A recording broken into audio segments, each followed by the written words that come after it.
Hey, how's it going, you guys? This is petplatypus here, and I know how absolutely fucking ridiculous I look, right?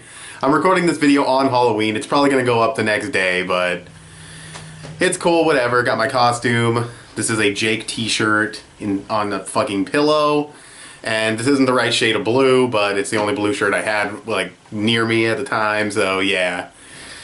Finn and Jake from Adventure Time, probably my favorite cartoon that's currently airing on TV, probably the only cartoon airing on TV that's actually any good. If Legend of Korra was airing on TV, that'd be a different story, but it's not. And speaking of Legend of Korra, that's obviously what this was a review of. Episode 5.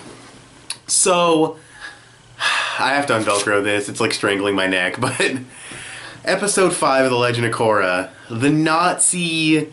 Like, it's so Nazi that it's absolutely absurd, but I'll get to that. I'll talk about the small stuff first. Asami meets up with her dad, which is good, because this is like the first thing since, like, Platinum being, like, handcuffs in Season 3. This is, like, the first thing that really calls back to the first season. You know, like, most of the stuff that happens in these, like, seasons of Korra... Like, Season 1 is, like, completely forgotten as far as plot points, but they brought her dad back.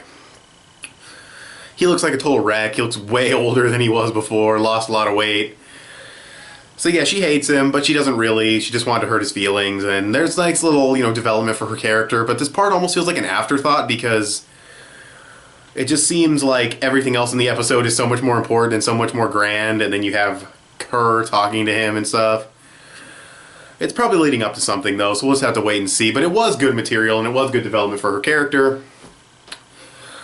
Let's see what else happened that was small. We get a backstory for Kuvira, which isn't really small, but it's just a small scene.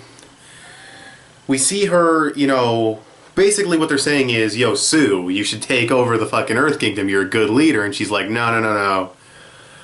I don't want to do... exactly what Kuvira's about to do, and Kuvira does do it, because she basically says Sue doesn't have the balls. No pun intended, she is a woman, but, yeah. So, I'm trying to, like, get this, like, to actually be, like, visible on camera, like, all of it, but yeah. It was a good, you know, backstory. She basically was just gonna step up where she thought Sue was failing, and, yeah, she goes out and does her Nazi shit. We have Varric, and he's building, like, a super weapon for her, but it, like, blows, like, this massive super beam out, and she's like, you're gonna keep building it, and he's like, no, I'm not. I caught feelings. I have, like, this conscience now. I think I said that wrong, but whatever. And she basically, like, strangleholds him, and Darth Vader, I find your lack of faith disturbing, and she just, like, hangs him over the fucking train tracks. He continues to work for her out of fear, and she brings this whole fucking army up to Zaofu, I believe that's the name of the city. Sue still says no, and she's like, well, we're gonna use fucking force then. And Bolin's trying to be in the middle of all this and not really pick sides, and he wants to stay loyal, but he's, you know, wavering. And what ends up happening is him, Varric, and Judy, or whatever her name is, like, because it's like, it sounds like she says Judy, but it's like it's spelled differently. They decide to basically defect, and they get chased down. There's this really cool giant robot fight, kind of. Animation was a little awkward, because, like, they had, like, 2D faces inside these 3D mech bodies. That looked a little weird when they were moving. But it worked for the most part. A little hard to tell who was fighting who, but they kind of address that when they have Varric blast Judy accidentally. Because, you know, you can't tell who is who. So they kind of addressed it, but it would have been nice if they were a little more color-coded, or if they had left the masks down, despite the animation being a little awkward. They get caught, and Judy just, like, not breaks down, like, crying, but she just, like, fuck Varric, I'm on your side. I could go either way on this. I'd like if she was lying, but I could understand not liking Varric either, because Varric does really take her for granted.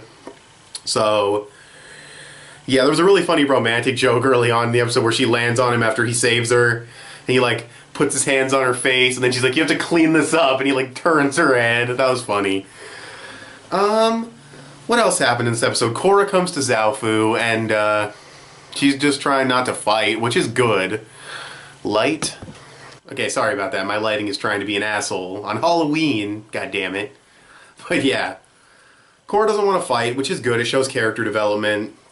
Yeah, that's pretty much the whole episode. Oh yeah, and Sue is gonna, like, attack fucking Kuvira. She's gonna, like, sneak in and send in, like, a troop.